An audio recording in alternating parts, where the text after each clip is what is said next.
Find other great podcasts like this one at podmoth.network.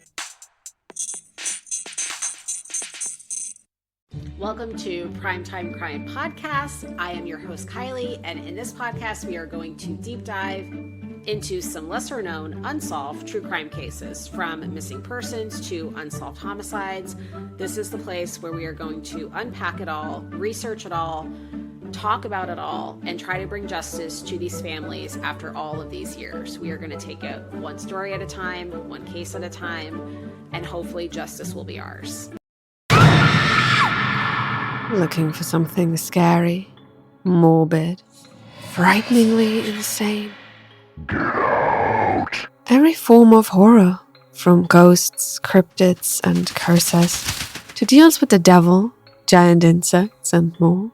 Go. Join us at Haunted Tales, our weekly horror anthology series, and let me tell you a story. Welcome to the Brutal, Bizarre, and Boozy podcast. I'm Deklan, the son. And I'm Jane, the mom. This is the podcast where we talk about brutal crimes, bizarre occurrences, and get you drunk with cocktails themed around one of our stories. To lighten things up, we'd like to end our time with a chaser. Please keep in mind some of our stories might be upsetting to young or sensitive ears. We love hearing from our listeners, so feel free to contact us by email or social media.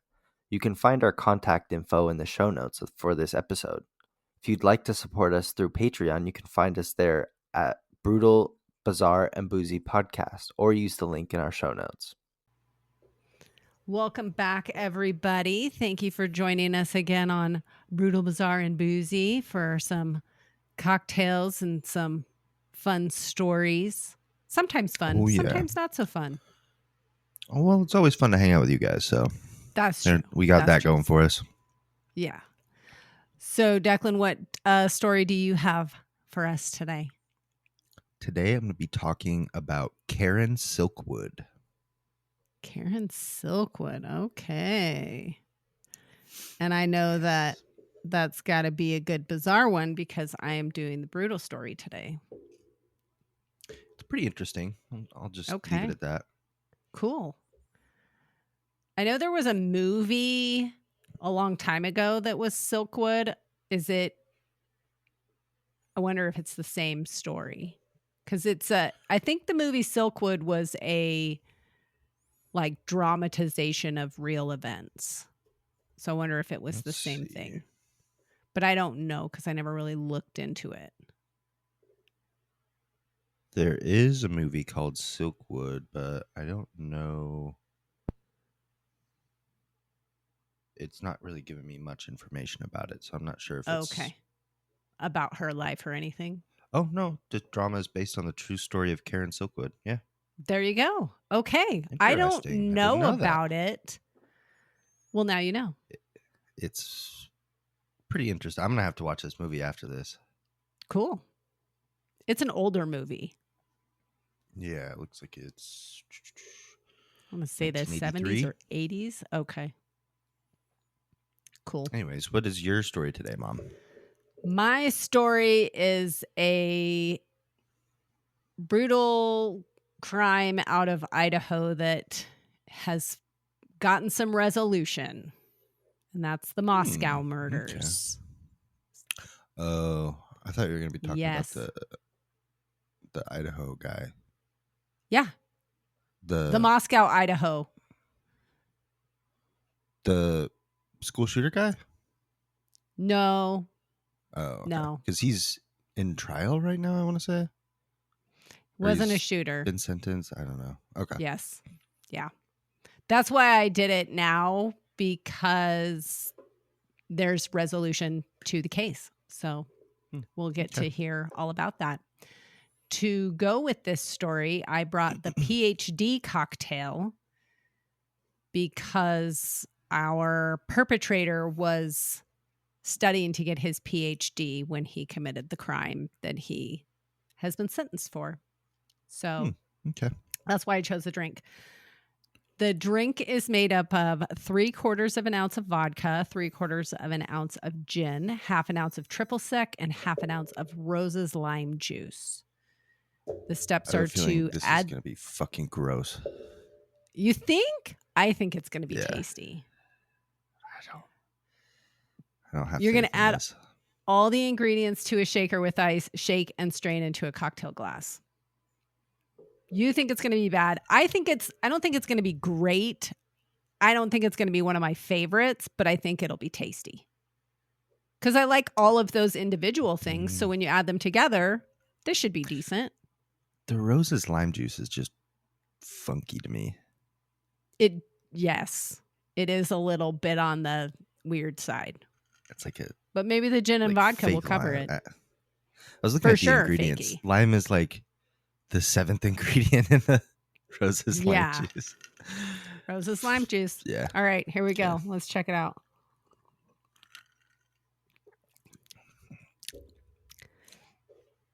I don't know why, but Rose's lime juice tastes like coconut to me. That drink is not good. You're right. It's not good. It tastes like a lime version of Pine Sol. It's not good. It's not good. I was wrong. I like all those things together or separate, but putting them together does not make them good. No, that's rough. It's ready. Bitter. Yeah, I think it's the gin. What kind of gin did you use? Beefeater. I just used New Amsterdam. It's the gin that I use for all our gin drinks because I've got a handle of it because we make gin drinks so often. So it's not anything that I would dislike. I've liked our other gin drinks, but this combo, not a fan. It's not doing it for me. Maybe if you did lime juice and simple as two separate things instead of a sweetened lime juice, but the sweetened lime juice has a funk to it. Yeah, I don't like it. Not a fan. That Roses. The only good product from Roses is grenadine. I agree.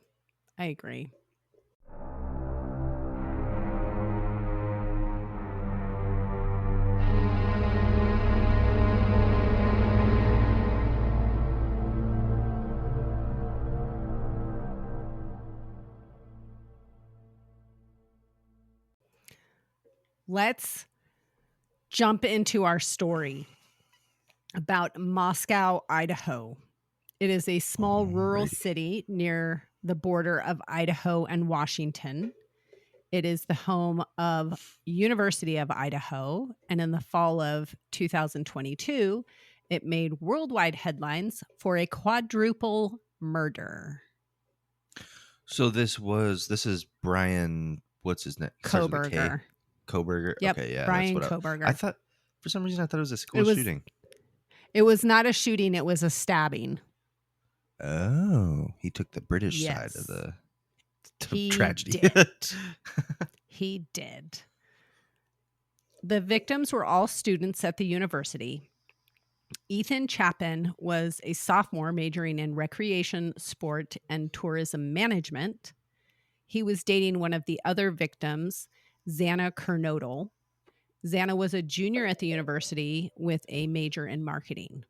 A third victim was Kaylee Gonsalves. She was a senior who was majoring in general studies. The fourth victim was Madison Mogan, who was also a senior, and she went by the name Maddie. Her study of focus was marketing. The three young ladies had all been roommates in the house, but Kaylee had recently moved out and returned to visit her friends. On the night of the murders, Kaylee and Maddie were staying together in Maddie's room. Ethan didn't live in the home. He was just spending the night with his girlfriend, Xana. The couple were in her room. Those weren't the only tenants in the house that night. There were also two other roommates in the home. One of them reported that she heard a few sounds of a disturbance in the early morning hours a little after 4 a.m. Although she opened her bedroom door a couple of times and looked out, she didn't initially see anything. She could hear someone crying and heard an unknown male saying things like, "We're okay," and that he would help. She didn't know who this guy was. She didn't recognize the voice. So it's not like I would assume that she would probably recognize Ethan's voice because, boyfriends and girlfriends hang out together with your roommates. So, Yeah. I mean, even though he didn't live there, I would assume that he was well known to the other roommate. At She least didn't recognize the recognizable, voice. Yeah. Hmm. But she did hear a man saying he would help. A few minutes later, she opened her door again and this time saw an unknown male wearing a mask and all black clothing. The man walked past her and exited the house. He did not approach her. He did not touch her. He didn't say anything. He just left. Weird. Which is creepy in and of itself. But then when you find out what happened, it's even more disturbing. Am I not good enough to be stabbed? Right. For some reason, the surviving roommates didn't call 911 until about 7 hours later. So they hear a disturbance. They see a strange person walk through their house. They don't know anybody's dead. They don't know anything had happened to anybody else. They just go to bed. She went to bed. Did they say how many roommates were in the house? There were 3 actual... there were 3 roommates. One had recently moved out, and then Xana's boyfriend who didn't live there. And then there were 2 surviving. Okay. So there were 4 people killed. 2 actually were currently tenants at the house. One had recently moved out. And then the 2 survivors. When you have a bunch of roommates in college, people come in and out that you don't know. It's just their friends For from sure. class to come over to study For or whatever. sure. It's just, I hope this isn't a serial killer in my house right now. I hope they're going to see someone who lives here. That is a very valid point.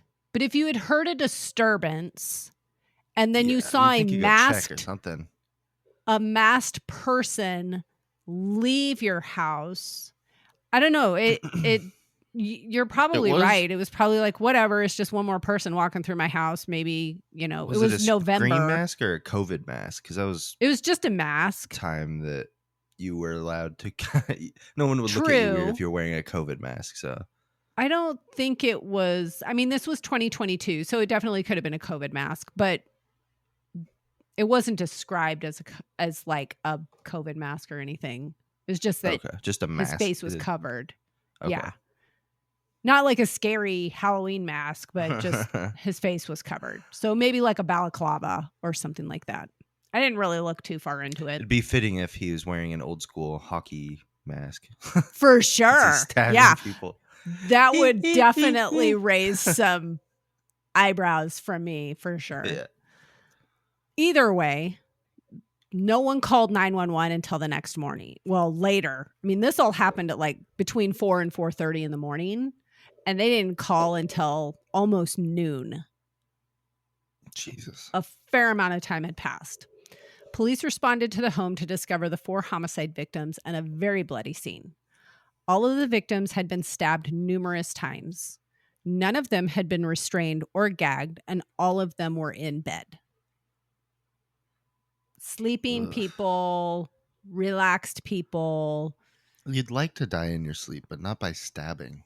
No, I do not want to be I think stabbed. that's going to wake you from your slumber. For sure. Absolutely. Police began investigating and made assurances to the public that there was not a public safety issue. Of course, the major question was how police could make a statement like that when at the time they didn't have a suspect, they had no motive, they had no idea who had done it or why or anything. Yet they are on the news saying this is not a public safety issue. Everyone is safe. How do you know? Exactly. And I remember when this happened going, how do they know that when they don't have a suspect? Unless they have a suspect and they're not telling anybody, which I totally get. That's fine. But they blatantly said, we don't have a suspect, but there's not a public safety issue. That seems sketchy to me, but whatever. 3 days later, the police chief walked back that statement and said they couldn't say for certain that there was not a public danger. So maybe they kind of were like, okay, we don't really know if there is or is not, but whatever. Multiple police agencies were involved in the investigation. Security camera footage from the area surrounding the home and tips were requested from the public. And the tips started flooding in. A month later, investigators reported receiving over 15,000 tips. Jesus. Which is a lot to sift through. Yeah. Security camera footage of the area gave police some interesting information. They identified a Hyundai Elantra driving past the home multiple times in the hours leading up to the murders. Soon they started reviewing vehicle registrations for that specific type of vehicle, and they identified one that belonged to a student from Pullman, Washington, which is about 10 miles away from Moscow, which I didn't know when I heard that, they were looking. I didn't realize that the school this guy went to was just 10 miles away from where the murders happened, even though they're in different states. They both colleges are basically on the border of their respective states, so really, really close. Just 10 miles. That's weird. The vehicle was the same make and model as the one seen in the security camera footage. The owner of the vehicle was Bryan Kohberger. As I said, he was a student at the nearby college. He had just started working on his PhD in criminology. So he was studying crime stuff. He was also working as a teaching assistant, but received multiple complaints about his demeanor towards women. His conduct came to the attention of his superiors, and a couple of weeks before the murders, the concerns were addressed. They pulled him aside and they were like, hey, you're being whatever to women. You need to stop it. Kohberger was from Pennsylvania, and after the fall term finished in December, he drove home for the holidays. In the meantime, during the investigation, police were able to get DNA samples from the scene. Using familial DNA, they were able to get a partial match to a person related to Kohberger. Which, of course, they're like, okay, we need to watch him more closely, which they proceeded to do at his home in Pennsylvania, at his family's home. They observed him thoroughly cleaning his car inside, outside, making it nice and clean. And they also noticed some strange behaviors. He was seen multiple times wearing surgical gloves to process trash and then deposit that trash in the neighbors' trash cans outside of their home. So he's bagging stuff up. He's wearing gloves. He's bagging stuff up and then putting it in other people's trash cans. Maybe his house is just really dirty. Well, I did see that he was diagnosed with OCD at some point. But I think it's beyond that. I think he was, trying some to other underlying illnesses cover some there. shit. Yes. Investigators were able to obtain a DNA sample from the trash and matched it to the DNA sample found at the murder scene. On December 30th, 2022, Kohberger was arrested for the murders. Within a few days, he was extradited from Pennsylvania back to Idaho. Kohberger's phone records pinged the cell tower near the victim's home about 5 hours after the murder occurred, but before the police had been called to the home. Meaning, he drove by that house when nobody else knew that any murders had occurred. He was driving past that house. No reason to be there. I understand now that we know he's a murderer, but just because someone's driving past a house doesn't make them guilty, I feel. True. But His it's phone cause also showed for concern. Yes. His phone records also showed that for several months leading up to the murders, his phone registered at that cell tower near the murder scene. For months. He had been driving by this house. He didn't know the people that lived in that house. To my knowledge, there was no explanation as to why he would have been anywhere near there. Remember, he goes to school 10 miles away in another state. Granted, 10 miles is nothing. I mean, I drive 75 miles to get lunch. You know, I could run, but I wouldn't. 6 months after the murders, Kohberger was indicted for 4 counts of first-degree murder and 1 count of felony burglary. The trial was tentatively scheduled to begin August 2025, but in late June 2025, before the trial could start, Kohberger took a plea deal to avoid the death penalty, which in the state of Idaho could have been, they recently added a method. What method do you think they added to the death penalty? We recently talked about it. Say firing squad. Yes. Oh, hell yeah. Yes. Firing squad was an option, and I was surprised by that. The reason it was added back in, or was added as an option, apparently it's getting difficult for prisons to get a hold of the drugs associated with lethal injection. So they're trying to figure out other options, and so they put firing squad back on the list of options. Give him a key bump of fentanyl. That'll fucking kill somebody. There's that, yeah. The plea deal also stipulated that Kohberger waived his right to any further appeals. So basically, he was like, all right, I did it, and I'll forever his term say is that his I term. did it. Yep. Okay. During his sentencing, which just happened this week, he was asked if he wanted to make a statement, which he declined to do. He was like, no, I'm not talking. Kohberger was sentenced to 4 consecutive life terms for the murders and will remain in prison until his natural death. Sweet. He is there forever and good. ever. Yes. 4 consecutive life terms, no possibility of parole. I believe he also was sentenced to 10 years for the burglary as well. Just to be like, if 4 life terms wasn't enough, we're tacking on 10. Nice. I don't believe he has ever, at this point, he hasn't commented about why or what happened or any details. This is still pretty new, so yeah, he was just sentenced like a few days ago. Week, yeah. I would be curious if in the future he does comment. There was a gag order placed on all of like media coverage and stuff, and I believe that they are working at lifting that.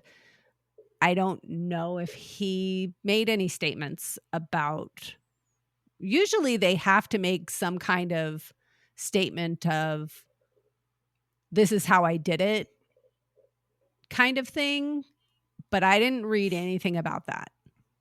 And like I said, he declined to speak at his sentencing hearing, which from what I was reading pissed off the family members of the victims, rightfully so. I mean, if you but kill I someone wouldn't want to hear and from you know him. you did it, what? And you're not sorry. Why would you? What's say there anything? to say about it? Like, yeah, Yeah, that's it's not going kind to of my change view on it. anything. Yeah. Yep, I definitely killed him, but okay, we know that because you're guilty. Like, Right. it kind of seems redundant to me. True.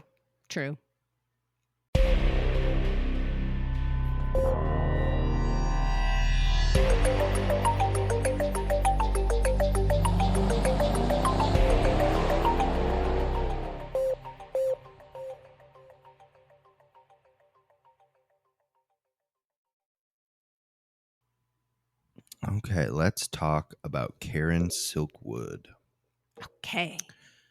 Karen Silkwood was born 1946 to parents Merle and Bill Silkwood in Longview, Texas, but was raised in Nederland, Texas, along with her sisters Rosemary and Linda.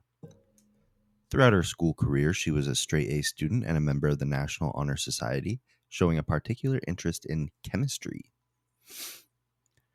In 1964, she enrolled at Lamar State College of Technology on a scholarship from the Business and Professional Women's Club.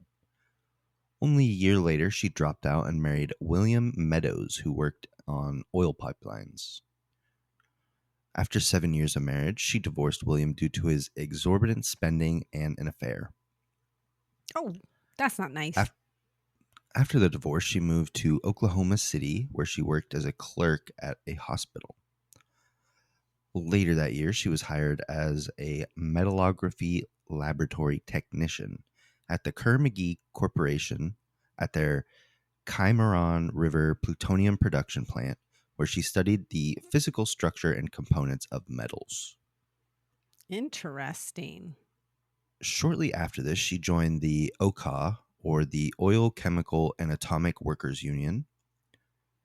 In November that year, she participated in a strike due to poor working conditions. However, Kerr-McGee hired locals to cross the picket line.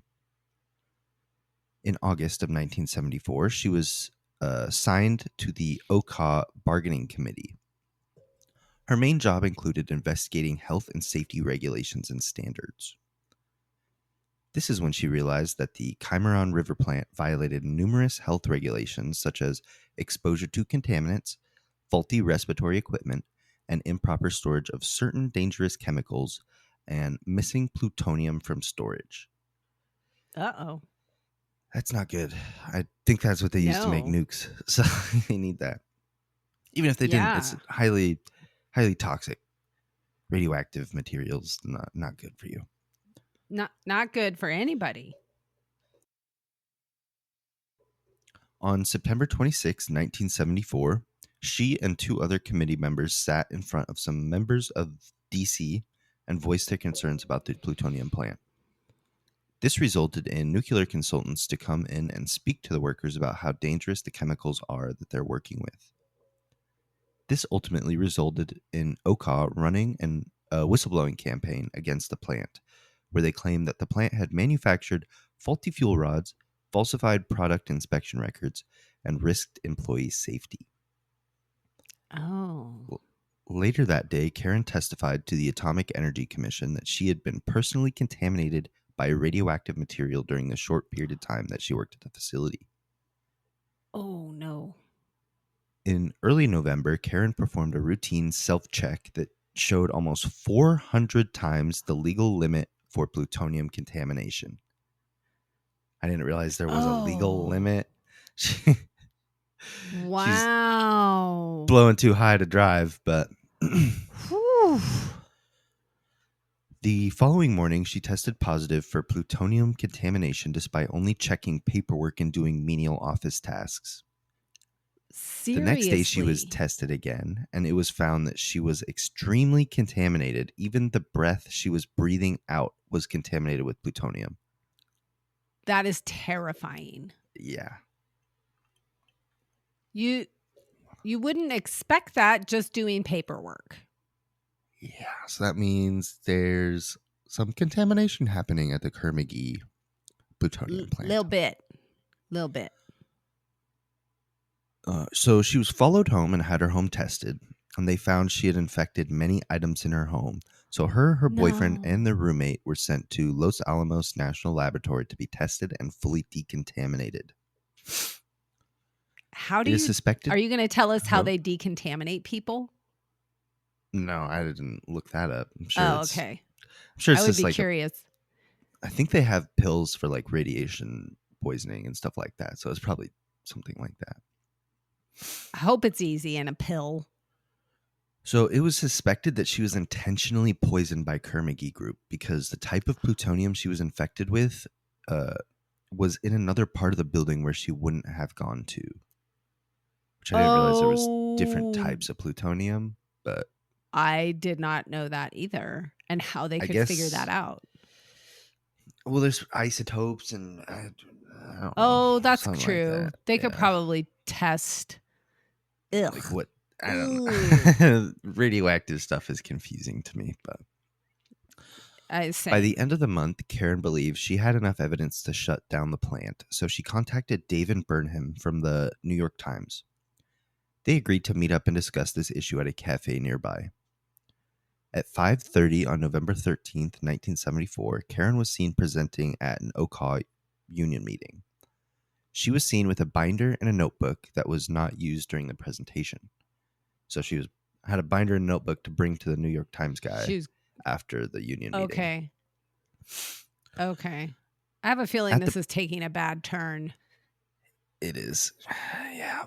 So at the presentation, she spoke with a work colleague and voiced her concerns about the plutonium contamination, but the coworker reassured her that she had all the documents necessary to provide to New York Times to shut down the Kerr-McGee plant. At 7:10, Karen left the meeting in her car to go meet up with the New York Times reporters. By 7:40, police arrived to the scene of a horrific car accident. Sorry about that. I need to make sure my phone is off. Karen's car had been run off the road. She drove on the grass for a bit before she hit a concrete culvert. Oh. When police arrived, they found Karen's body had been impaled by the steering wheel and was stuck to the ceiling of her Honda Civic. Oh.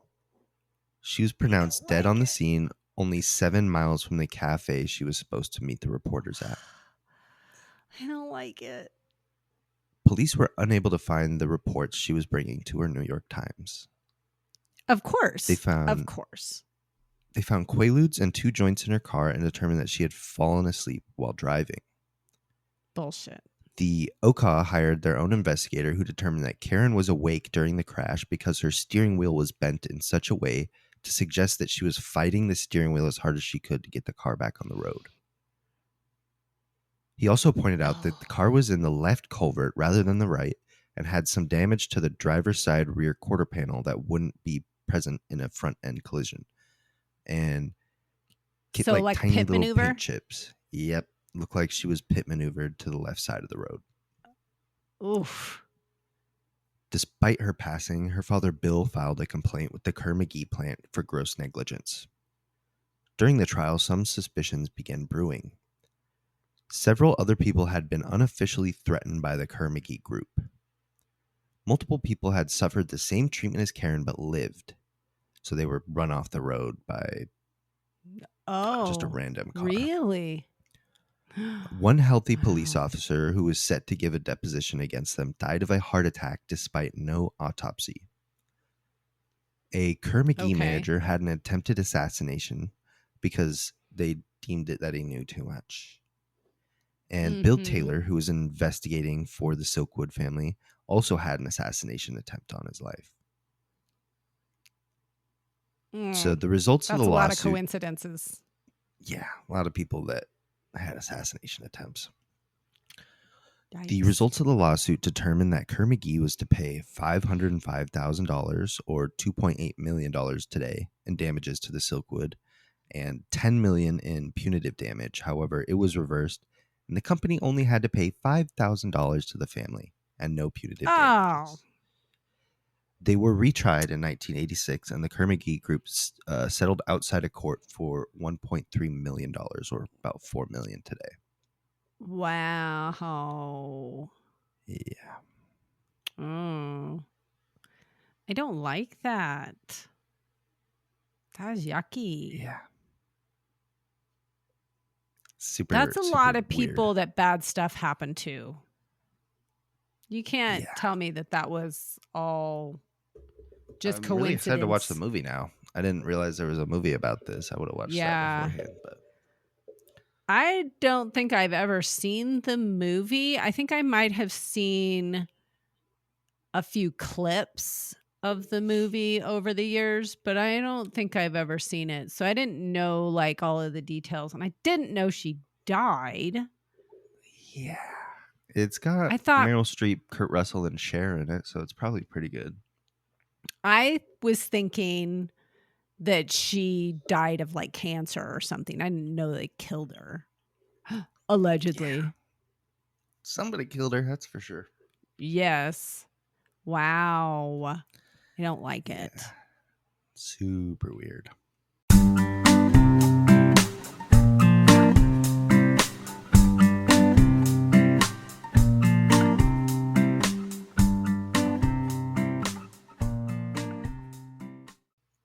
Do you have a You have a chaser chaser? for? Oh, I asked first. Jinx. okay. My chaser is a new game that came out called Ready or Not. It's Oh. like so you play as like a SWAT officer, but it's not like other video games. It's like extremely realistic. Like it's more of a simulation than Oh. so you have all these like missions. Like one of the missions, you bust a child porn ring, and another one there's like Wow.